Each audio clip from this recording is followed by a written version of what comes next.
Friends, स्वागत है आप सबका आपके अपने यूट्यूब चैनल इज़मा इन्वेस्टमेंट में। फ्रेंड्स, रिजल्ट सीजन चल रहा है। पेटीएम के क्वार्टर 4 के रिजल्ट्स आज आए हैं।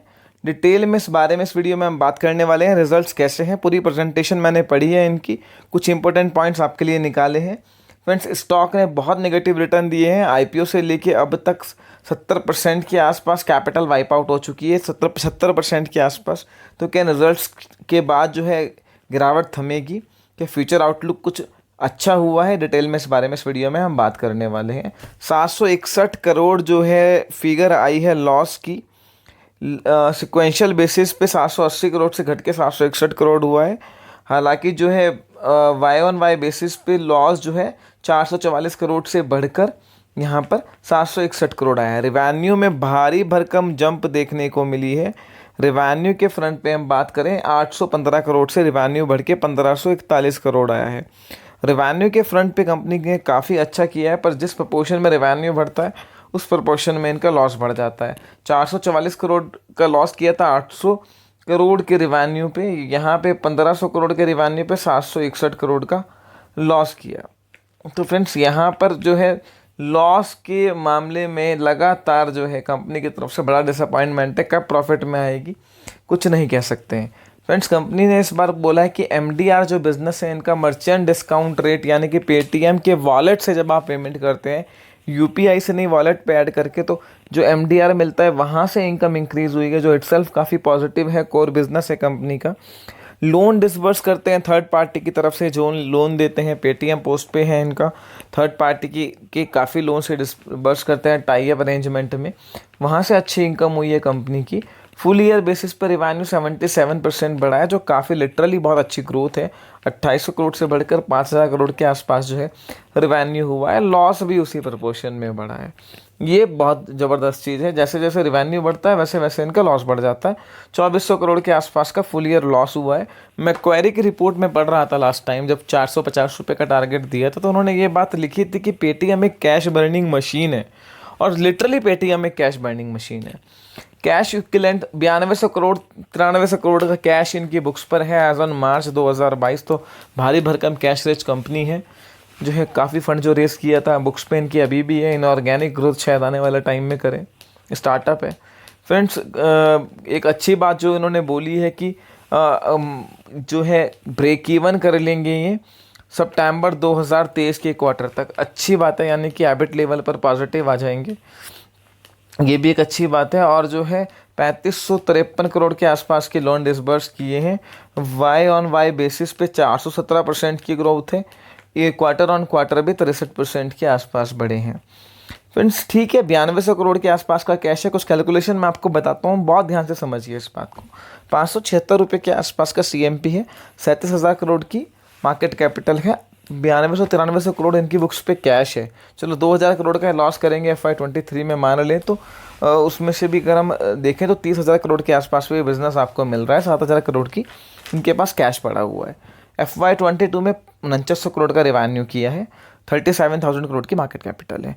फ्रेंड्स, मेरे को एक बात, मतलब जो सबसे बड़ी प्रॉब्लम पेटीएम से है कि ऐसा इस बिज़नेस में क्या है जो उसको रेवेन्यू का भी 4900 है 7 गुना मिले, 7 से भी गुना, 8 गुना, 7-7.5 गुना रिवेन्यू पे ट्रेड करे।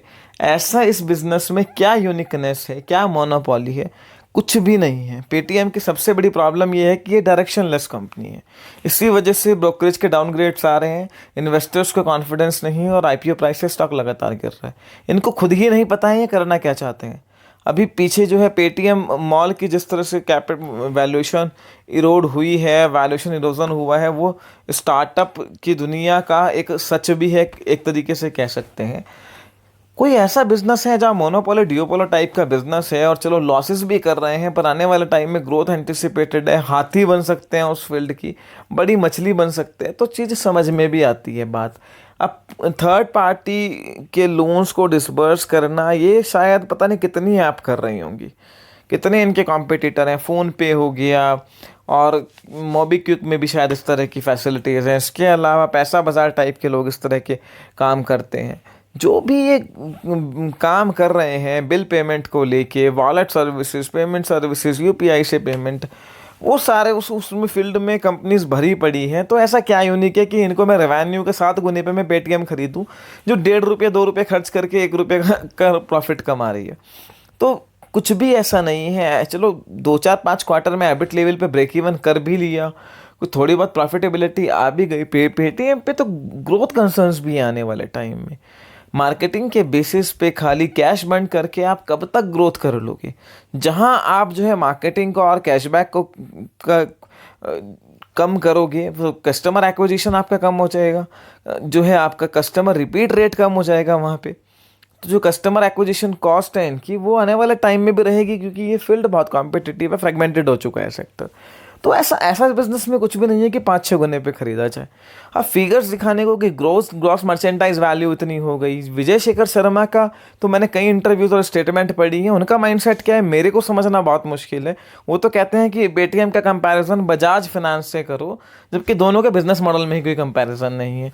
तो वो तो 2150 पर जब ये आया था, तो मैं उनका एक इंटरव्यू देख रहा था, वो बोल रहे थे 2150 पर भी हमारा शेयर सस्ता है। पीछे भी उन्होंने एक स्टेटमेंट दिया कि जब तक पुरानी वैल्यूएशन पे शेयर नहीं आएगा, तो शायद वो ईसोप के जो शेयर हैं उनको तब तक वो जो है पुरानी वैल्यूएशन पर ही उनको बाय करेंगे।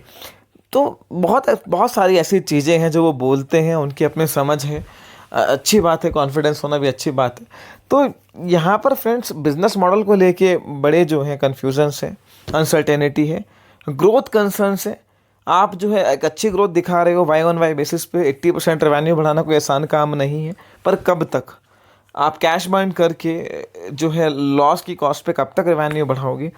तो पेटीएम में दोनों कंसर्न है। इस बिज़नेस में कोई ऐसा नहीं है कि कल को बहुत बड़ी ग्रोथ करके प्रॉफिटेबिलिटी बना लेंगे। अभी भी वैल्यूएशंस बहुत महंगे हैं। मुझे लगता है रिजल्ट्स के बाद भी बड़े डाउनग्रेड्स आने वाले हैं पेटीएम पे। मैक्वायरी तो वैसे भी जो है लगातार लिस्टिंग से पहले से इनके पीछे पड़ा हुआ है। तो फ्रेंड्स, अगर मुझे इन रिजल्ट्स के बेस पे और कोई रिवेन्यू को देख के एक्साइट होके ख़रीदता है और जंप देखने को मिलती है, तो मेरे को लगता है वो उछाल में बिकवाली का एक बड़ा मौका होगा। पिछली बार भी हमने देखा था उछाल में बिकवाली आई थी, 750 रुपये से गिर के फिर नए 52 वीक लो के आसपास है।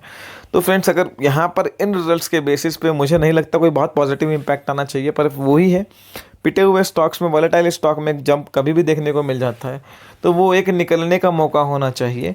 इस स्टॉक में इस कंपनी के बिजनेस मॉडल को लेके, ग्रोथ को लेके, प्रॉफिटेबिलिटी को लेके अभी भी क्वेश्चन मार्क है, और कुछ भी ऐसा जो है स्टेटमेंट नहीं है जो कॉन्फिडेंस देने वाला हो। चाहे ये कंपनी एबिट लेवल पे ब्रेक इवन कर भी ले, प्रॉफिट में भी आने का कुछ जो है रोड मैप ये दिखा दे, मुझे तो ग्रोथ को लेकर भी कंसर्न इस कंपनी के साथ लगते हैं। फ्रेंड्स, फर्दर आपकी कोई भी क्वेरी इस वीडियो को लेकर हो, feel free to ask me in the comment section. Video पसंद आई है लाइक कीजिए, दोस्तों के साथ शेयर कीजिए। आपके अपने YouTube channel is my investment को सब्सक्राइब करना ना भूलें।